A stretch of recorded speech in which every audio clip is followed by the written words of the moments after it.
Œuvre de Maria Valtorta, tome 7, chapitre 446, intitulé Jésus est accueilli à Capharnaüm le 4 juin 1946. J'ignore si c'est spontanément ou si elle a été avertie par quelqu'un.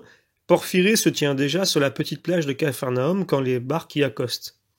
Il y en a 3 au lieu de 2, ce qui me fait penser que, à Capharnaüm, quelqu'un est déjà allé à l'avance prévenir de l'arrivée du maître et prendre une barque pour les femmes de Marziam.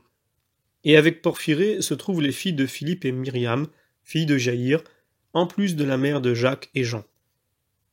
Je vois Porphyrée entrer dans l'eau jusqu'à mi-jambe, sans souci des petites vagues du lac, encore un peu agitées, qui parcourent la grève dans une course un peu folle et désordonnée.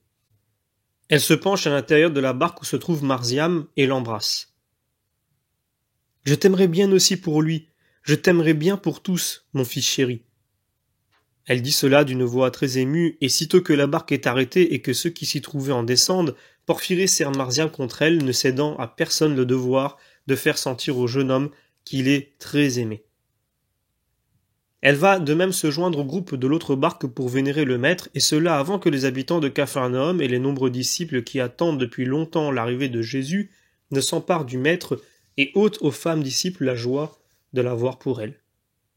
Celles-ci se pressent autour du maître en un groupe compact et seuls les enfants de Capharnaüm peuvent rompre le cercle qu'elles forment en glissant de force leur petit corps entre deux jupes pour arriver à Jésus qui se dirige lentement vers sa maison.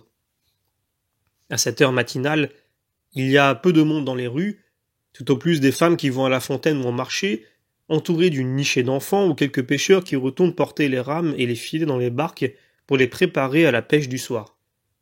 Mais, en fait de notable, personne, hormis Jaïr, qui accourt, tout respectueux, pour vénérer Jésus, et se réjouit d'entendre dire qu'il compte s'arrêter quelques semaines, en allant la nuit dans les villes du lac pour y parler au matin, et revenir ensuite se reposer le jour à Capharnaüm. Et c'est Jaïr, grâce au respect qu'il inspire à ses concitoyens, qui réussit le premier à se placer auprès de Jésus. Il y parvient en écartant sa fille en vertu de son autorité paternelle. Après lui, ce seront les disciples les plus influents, ceux auxquels, par mouvement instinctif de justice, les autres cèdent la première place après les apôtres, le vieux prêtre Jean, l'ancien lépreux, Étienne, Hermas, Timon, Jean, fils de Noémie, Nicolaï et les anciens bergers qui, sauf les 2 partis pour le Liban, sont tous présents. Jésus s'intéresse aux autres, aux absents, et il demande de leurs nouvelles à leurs compagnons. Sont-ils encore fervents? Oh, très. Se reposent-ils chez eux? Non. Ils travaillent dans leurs villes et les villages voisins pour faire de nouveaux disciples. Et Hermasté. Hermasté descend vers sa ville en longeant la mer. Il est avec Joseph, celui d'Emmaüs, et ils veulent parler du Sauveur tout au long des côtes. Les 2 amis, Samuel et Abel, sont unis à eux pour montrer ce que peut le Seigneur, alors que l'un était estropié et l'autre lépreux. Le parcours ne suffit pas à épuiser ces questions et réponses. Et la maison de Thomas de Capharnaüm n'est pas assez grande pour accueillir tant de gens qui se pressent maintenant autour de Jésus, revenu après une si longue absence.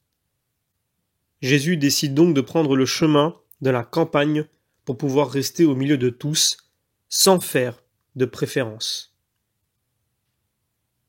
Fin du chapitre.